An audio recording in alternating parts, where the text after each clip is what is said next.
All right, so now I'm going to take you through sound check. What I like to do for sound check is kind of, first of all, make sure that my vocal channels, any vocal channels that I actually have in use, are up so that I can hear the worship leader and any of the people speaking talk back to me from the stage. Which also means not only am I going to have to make sure that those channels are on and up, but I'm also going to have to bring that DCA up so I can hear them speak back to me.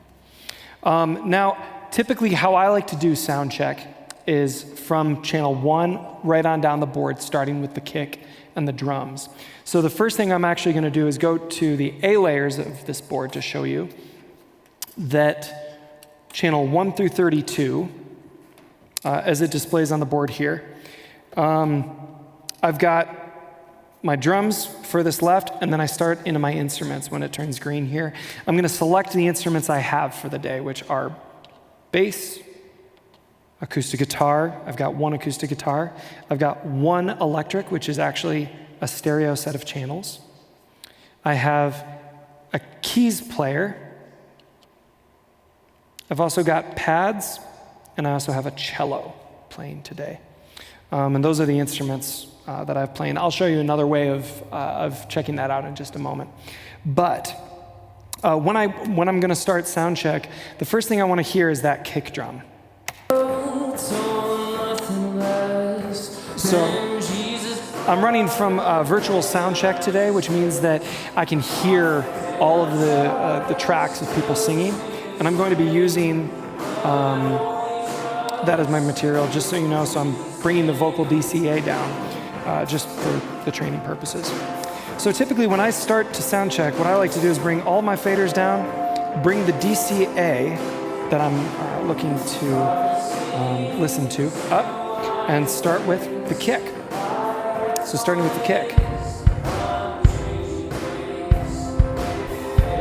What I normally want to look for is getting that fader to 0 and getting gain that is regularly hitting -18, maybe at the highest, -12. There is a gain button, I'm going to show you on the touch screen now. There is a gain button that normally appears right here. That knob is not here because I'm virtual sound checking, but normally it would appear here. And I could adjust the gain using this fader, up and down, side to side, or I could select that and use the purple knob that I talked about. Real quickly, I'm just going to bring up these faders. I would then check the snare. I would then check the tom. I've got 2 toms, the high tom and the low tom. I've also got the overheads, hi-hats. Notice that when I bring the DCA down, it brings all of the drums down. So that's my safety. This is my stereo bus. This is my master fader essentially right now. Everything, all the drums are running to this one fader. As I'm sound checking that kick, I'm getting a rough idea of the gain setting, which will affect the musician's ears. I'm also going to be checking that I'm getting a little bit of compression coming through. You can see these little yellow tick marks. The top one is currently set to a gate on a lot of the drums, which means that it's going to be siphoning off all of that sound if it doesn't meet a certain level.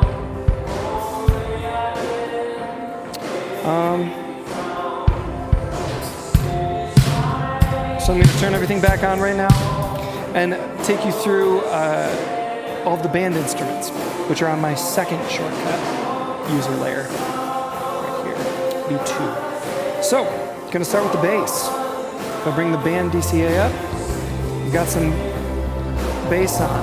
I want both the bass and the bass dirty channel to be on. The bass itself is more of the feel, it's that gut feeling.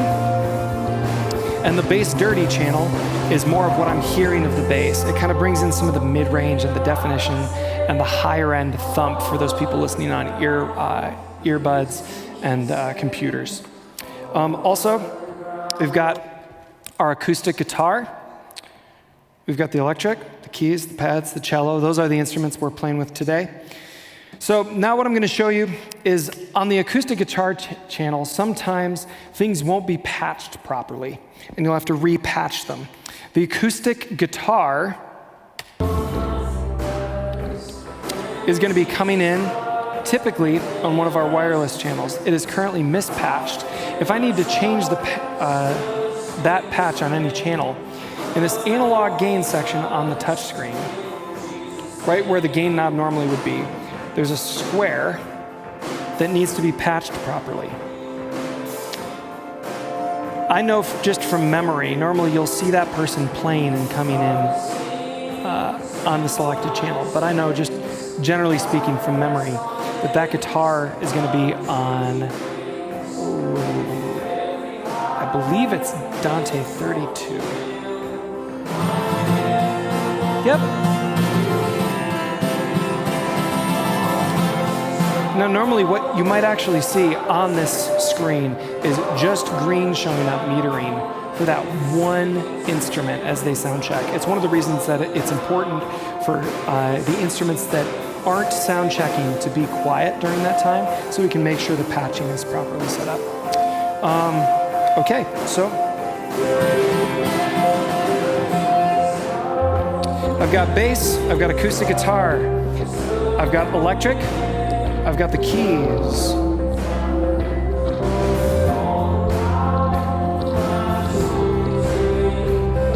I've got no pads on this song today, but they do exist other places throughout the morning, and the cello.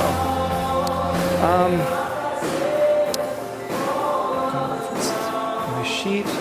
Okay, so for all these individual channels, I have the ability to adjust their EQ, their compression, their panning. One of the things that I'd really love to ask is that when you're setting up the sound check in the morning, start thinking about how you want to pan things. It doesn't make a difference for the in-the-room mix, but it makes a huge difference for the video mix. So start thinking about how things might work together to put together a really good stereo field and to make sure that things aren't fighting each other. One example is sometimes you might have two electric guitarists, and one of them is playing lead guitar, and they play a lot of the hooks and the solo material. The other guitar is probably playing more rhythm and something more jangly, similar to an acoustic guitar. In that case, one of the things that I might want to do is pan the acoustic guitar. I'm going to show you the panning here. Pan the acoustic guitar to the left while panning my electric guitar to the right. Okay?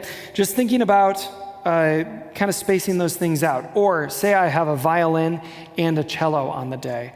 I might want to pan one of those to the left, pan the violin to the left, not all the way, and the cello most of the way to the right, just to kind of balance each other. Oftentimes, I'll pan the pads or the keys in stereo because they are stereo sends anyway. I'll pan one of them more to the right and have the violin or the cello more to the left. If you are ever lost on how to set something up specifically, a lot of times what you can actually do is use a preset. We have a number of different presets that I've configured. So you can go to the compressor, for instance, and double-click. Anytime I double-click on a specific knob, I can expand the options for that feature. So here I'm in compression. At the top of that, you can see there's a library, the ability to copy channel to channel. So say I really loved this setting, I could copy this setting. Now, if you can show the whole fader display, I can go to Acoustic Guitar 2, select Acoustic Guitar 2. Now, go back to my screen, and I can paste that exact setting into another guitar. So if you have a setting you like, you can always copy and paste, or I can reference a library. This library here has a number of different options, a number of things that are saved here. If you're kind of coming up tails and can't figure out how to do something. This works for compression. You can also do the same on the EQ. Go ahead into the library, And there are several different EQs here. Say I've got a keys 1 EQ. So if I'm having a hard time with the keys sound, I can go to the library and I can recall that setting for the keys. And that will bring me up with a generally usable setting that I can kind of alter to my taste after that. That's a little bit about sound check.